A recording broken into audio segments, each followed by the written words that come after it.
Saudara-saudara yang terkasih, pada zaman sekarang ini pewartaan sabda Tuhan tidak hanya terjadi di atas mimbar. Perkembangan media komunikasi memungkinkan pewartaan sabda Tuhan itu terjadi atau dibuat dalam berbagai cara atau berbagai media. Misalnya saat ini Anda bisa mendengarkan pewartaan sabda Tuhan melalui channel YouTube. Hari ini gereja merayakan Minggu Komunikasi Sosial Sedunia. Ini adalah momen khusus yang terus-menerus menyadarkan kita akan peranan penting media komunikasi di dalam pewartaan Injil. Namun kecanggihan media komunikasi tentu tidak boleh membuat kita lupa akan syarat dan kondisi dasar sebuah komunikasi, diantaranya adalah mendengarkan. Tema Minggu Komunikasi Sedunia pada tahun 2022 adalah mendengarkan dengan hati. Dalam pesannya, Paus Fransiskus mengatakan, mendengarkan sangat menentukan dalam tindakan komunikasi.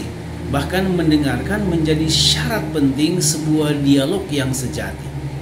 Komunikasi dan dialog tidak akan terjadi tanpa mendengarkan. Terkadang kita gagal untuk mendengarkan orang-orang yang ada di hadapan kita. Saudara-saudara yang terkasih, dalam bacaan Injil hari ini kita mendengarkan bagaimana Tuhan Yesus membangun komunikasi dengan Bapanya melalui doa. Yesus menyapa Tuhan sebagai Bapa yang kudus, dan sapaan Bapa itu mengungkapkan kedekatan, mengungkapkan relasi personal. Dan memang Injil Yohanes terus-menerus mempromosikan kedekatan antara Tuhan Yesus dengan Bapanya. Yesus menunjukkan kepada kita bahwa komunikasi dibangun di atas dasar relasi personal. Yesus mendengarkan dan taat kepada kehendak Bapanya. Komunikasi antara Yesus dan Bapanya bukan demi dirinya sendiri. Yesus tampil sebagai imam yang berdoa demi kebaikan dan kesejahteraan orang lain. Pertama-tama Yesus berdoa bagi murid-muridnya. Lalu kemudian Yesus memalingkan diri kepada orang-orang yang menjadi percaya kepada Tuhan Yesus berdasarkan pewartaan para rasul. Inilah orang-orang yang menjadi percaya karena mendengarkan pewartaan sabda Tuhan. Di sini mendengarkan bukan hanya sekedar sebuah tindakan pasif. Mendengarkan sabda telah mengubah kehidupan mereka. Apa yang didengarkan bukan hanya sampai di telinga, tetapi apa yang didengarkan memiliki efek dan dampak bagi keputusan mereka. Saudara-saudara yang terkasih, kalau kita menafsirkan lebih lanjut, barangkali Yesus tahu apa yang dimohonkan dari Bapanya karena ia mendengarkan kebutuhan dan kerinduan murid-muridnya dengan hatinya. Yesus memohonkan satu hal yang penting dari Bapanya, yaitu kesatuan dari semua orang yang percaya. Semoga mereka semua menjadi satu. Saudara-saudara yang terkasih, mengapa kesatuan itu penting? Tentu di satu pihak Tuhan Yesus tahu bahwa akan ada bahaya perpecahan di antara mereka, apalagi kalau Yesus tidak lagi hadir secara fisik. Di lain pihak, Yesus tahu bahwa hanya di dalam kesatuan itulah iman kepadanya akan tumbuh. Iman tidak akan bertumbuh di dalam perpecahan dan konflik. Karena itu Yesus membutuhkan satu fondasi yang tidak bisa diruntuhkan oleh konflik dan perpecahan. Fondasi itu adalah kesatuan dengan Bapanya. Dan kesatuan itu Yesus mohonkan juga terjadi untuk murid-muridnya, tetapi juga untuk siapa saja yang percaya berdasarkan pewartaan para murid.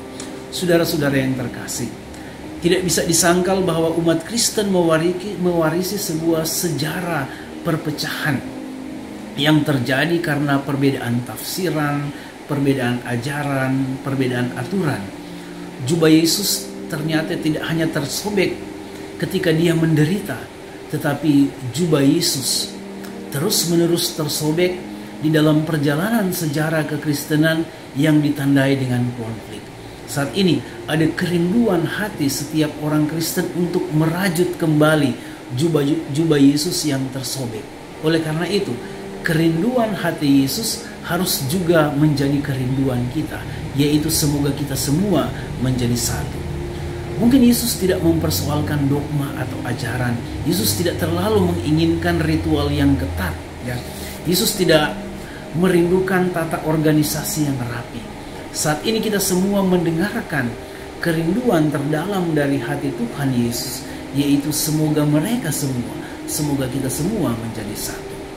Saudara-saudara yang terkasih, tak dapat disangkal bahwa media komunikasi telah berupaya untuk merajut persatuan dan persahabatan antar manusia yang terpisah bersatu kembali, yang jauh menjadi dekat, yang asing menjadi sahabat. Namun tidak bisa disangkal juga bahwa media komunikasi yang dipergunakan atas cara yang tidak bertanggung jawab telah menyulut dan mempertajam perpecahan dan kebencian, membuat yang dekat menjadi jauh, tidak mampu menyapa, tidak mampu mendengarkan orang-orang yang ada di hadapan kita. Di hari komunikasi sosial sedunia ini, sabda Tuhan menyadarkan kita bahwa komunikasi dengan segala sarananya harus menghantar setiap orang kepada persatuan sebagaimana kerinduan hati Tuhan sendiri. Dan semoga media komunikasi sungguh-sungguh menjadi jembatan bagi kita semua untuk merajut kembali tali persahabatan dan persaudaraan yang terpisah oleh kebencian dan permusuhan. Di hari komunikasi sosial sedunia ini, kita memohonkan kepada Tuhan sebagaimana juga permohonan Salomo supaya kita memiliki hati yang mendengarkan. Dengan telinga hati kita belajar untuk mendengarkan, terutama orang-orang yang ada di hadapan kita, orang-orang yang dekat dengan kita. Karena hanya dengan mendengarkan, maka komunikasi dan perjumpaan personal akan sungguh-sungguh terjadi.